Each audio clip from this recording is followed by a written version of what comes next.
प्रधानमंत्री नरेंद्र मोदी नवंबर में अंबाला में बन रहे एशिया के सबसे बड़े शहीदी स्मारक का उद्घाटन कर सकते हैं। ये जानकारी हरियाणा के कैबिनेट मंत्री अनिल विज ने मीडिया से बातचीत के दौरान दी। विज ने बताया कि हरियाणा सरकार ने प्रधानमंत्री कार्यालय को पत्र भेजकर समय मांगा है और उम्मीद जताई है कि नवंबर के आखिरी सप्ताह में प्रधानमंत्री मोदी स्वयं इस स्मारक का उद्घाटन करेंगे। हरियाणा के कैबिनेट मंत्री अनिल विज का ड्रीम प्रोजेक्ट शहीद स्मारक अब लगभग तैयार है। विज ने बताया कि यह न सिर्फ देश बल्कि एशिया का सबसे बड़ा ऐसा स्मारक होगा जो 1857 की आज़ादी की पहली लड़ाई को दर्शाएगा। उन्होंने कहा कि आज़ादी की इस जंग को लंबे समय तक नज़रअंदाज किया गया और केवल कांग्रेस की भूमिका को प्रमुखता से दिखाया गया। जबकि कांग्रेस का गठन 1885 में हुआ था, उससे 28 साल पहले भी लोगों ने आज़ादी के लिए लड़ाई लड़ी थी। विज ने बताया कि उस समय लोगों को पेड़ों से बांधकर गोलियों से मारा गया, कोल्हू के नीचे सिर रखकर कुचला गया और वर्षों तक जेलों में रखा गया। लेकिन इन बलिदानों की कहानियां जनता के सामने नहीं आई।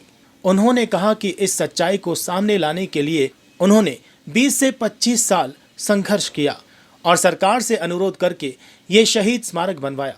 ये स्मारक आज़ादी की पहली लड़ाई के उन गुमनाम नायकों को समर्पित है जिन्होंने देश के लिए प्राण न्यौछावर किए। विज ने बताया कि अब यह स्मारक पूरी तरह से बनकर तैयार है और उन्होंने प्रधानमंत्री नरेंद्र मोदी से आग्रह किया है कि वे खुद इसका उद्घाटन करें। उन्हें उम्मीद है कि नवंबर के आखिरी सप्ताह में प्रधानमंत्री मोदी अंबाला आकर एशिया के सबसे बड़े शहीदी स्मारक को राष्ट्र को समर्पित करेंगे। शहीद स्मारक इस देश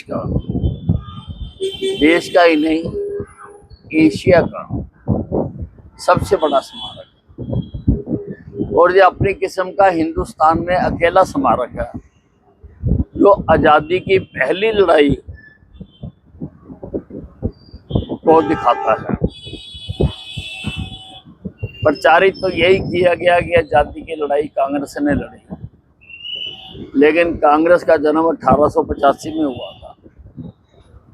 उससे 28 साल पहले भी आज़ादी की लड़ाई लड़ी, लेकिन उनको फोर फ्रंट पे नहीं लाया गया, उनके गीत नहीं गाए गए, उनको श्रद्धांजलि नहीं दी गई, उनके दिन नहीं मनाए गए और जितनी क्रूरता आज़ादी की पहली लड़ाई में हुई, लोगों को पेड़ों से बांध कर गोलियों से मारा गया, कोल्हू के नीचे उनके सिर रख के उनको कुचला गया, कई साल जेलों में डाला गया, कई रेजिमेंटें डिसबैंड कर दी गई। लेकिन ये कहानियां लोगों के सामने नहीं आई, इसलिए मैंने 20-25 साल लड़ाई लड़ी, ये सच्चाई लोगों के सामने लाई जाए। इसलिए मैंने यहाँ पर ये शहीदी स्मारक सरकार से अनुरोध किया और ये यहाँ बनकर तैयार लगभग हो चुका है और लगभग नवंबर के आखिरी हफ्ते में इसका उद्घाटन होगा। प्रधानमंत्री नरेंद्र मोदी आएंगे।